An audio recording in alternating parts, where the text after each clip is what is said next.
الحمد لله الحمد لله حمدا كثيرا.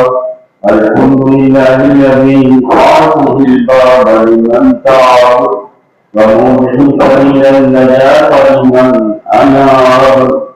فمن تاب كتب له من الأحباب ويسر له الأقدار.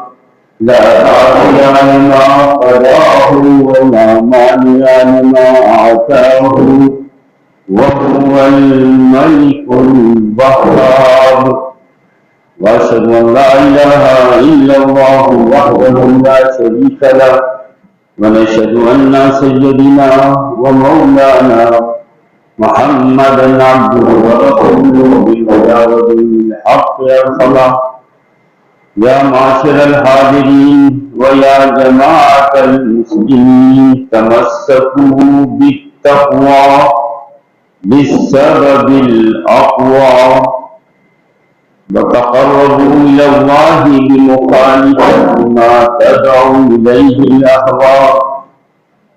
عن النبي صلى الله عليه وسلم أنه قال: البر لا يبلى والذنب لا ينسى والديان لا يموت. أعوذ بالله من الشيطان الرجيم. فمن يعمل مثقال ذرة خيرا يره، ومن يعمل مثقال ذرة شرا يره.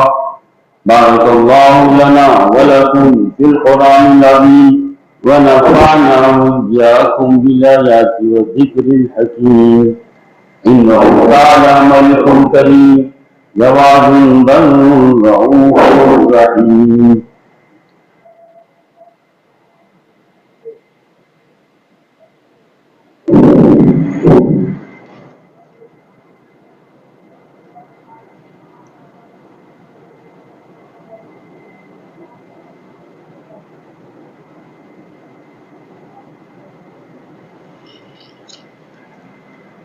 الحمد لله نحمده ونستعينه ونستغفره ونؤمن به ونتوكل عليه، ونعوذ بالله من شرور أنفسنا ومن سيئات أعمالنا.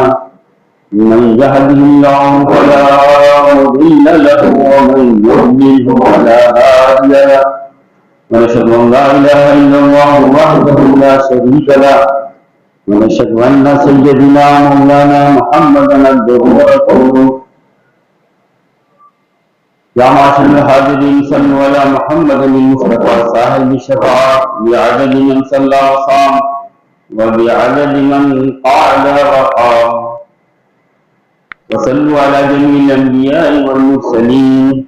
اللهم صل وسلم وبارك على سيدنا مولانا محمد وعلى آله وأصحابه أجمعين، وخصوصا على أفضلهم أمير المؤمنين أبي بكر الصديق رضي الله تعالى عنه، وعلى أعدلهم أمير المؤمنين عمر بن الخطاب رضي الله تعالى عنه، وعلى كامل الحياء والوقار أمير المؤمنين عثمان بن عفان رضي الله تعالى عنه، وعلى عبد الله الغالب إمام المشارق والمغارب، علام المشكلات والنوائب، دفاع المعضلات والمصائب، أخذ رسول ذوب البطون أمير المؤمنين وإمام الراشدين علي بن أبي طالب رضي الله تعالى عنه، وعلى الإمامين الهمامين سيدين شهيدين نبي محمد الحسن وأبي عبد الله الحسين،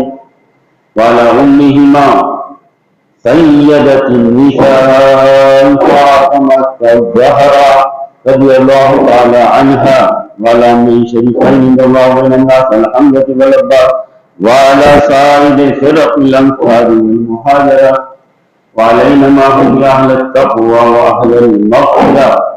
اللهم أيد الإسلام والمسلمين، واخذل الكفر والمبتدع والمشركين والمنافقين.